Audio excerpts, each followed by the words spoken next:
Hello বন্ধুরা, কেমন আছেন? আজকে হলো দশহরা। দশহরা মানে আমাদের গ্রাম বাংলায় দশহরার দিনে মনসা পুজো হয়। আমরা 5টা সাপ করি, একটা ব্যাঙ করি। সেইগুলো নিয়ে মনসার তলায় দিই আর 10 রকম ফল দিতে হয়। দিলে আমাদের পুরোহিত মশাই এসে মনসা পুজো করেন। আমার শাশুড়িরা তখন সে মাটির সাপ করতো, এখন আমি মাটির সাপটা করি না, আমি পেতলের সাপ কিনে নিয়েছি।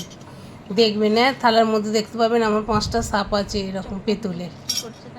পুজো করেছে, পুজো হয়েছে, আমি সব পরিষ্কার করছি, এগুলোকে নিয়ে আবার ঘরের মধ্যে চলে যাচ্ছি। প্রসাদগুলো সবাইকে দেবো।